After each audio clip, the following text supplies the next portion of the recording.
And like we're talking about, I think I can't remember what Danny was saying, but I think 5 kilos, it's automatic life sentence. So this gentleman, and it's really sad. I'm actually I got a lot of messages on social media. This is actually a good friend of mine. We went to high school together in Tonga. I'm really sad because it's always sad. He has young kids. So that's Mm, really going to impact the kids. But like you're saying, the real discussion that we're going to have is the death penalty something that should be applied for this?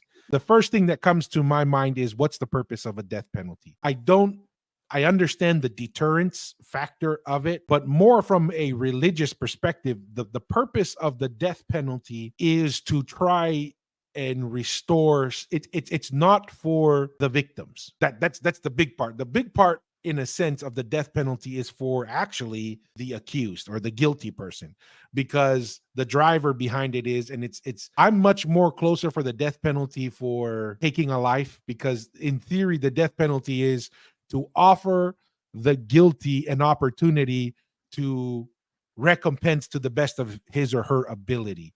So that's the first thing, is for me, from a religious and historical perspective, that's the way I've always understood the driver behind it. There is the part of bringing closure for the family, but it's also from a religious perspective.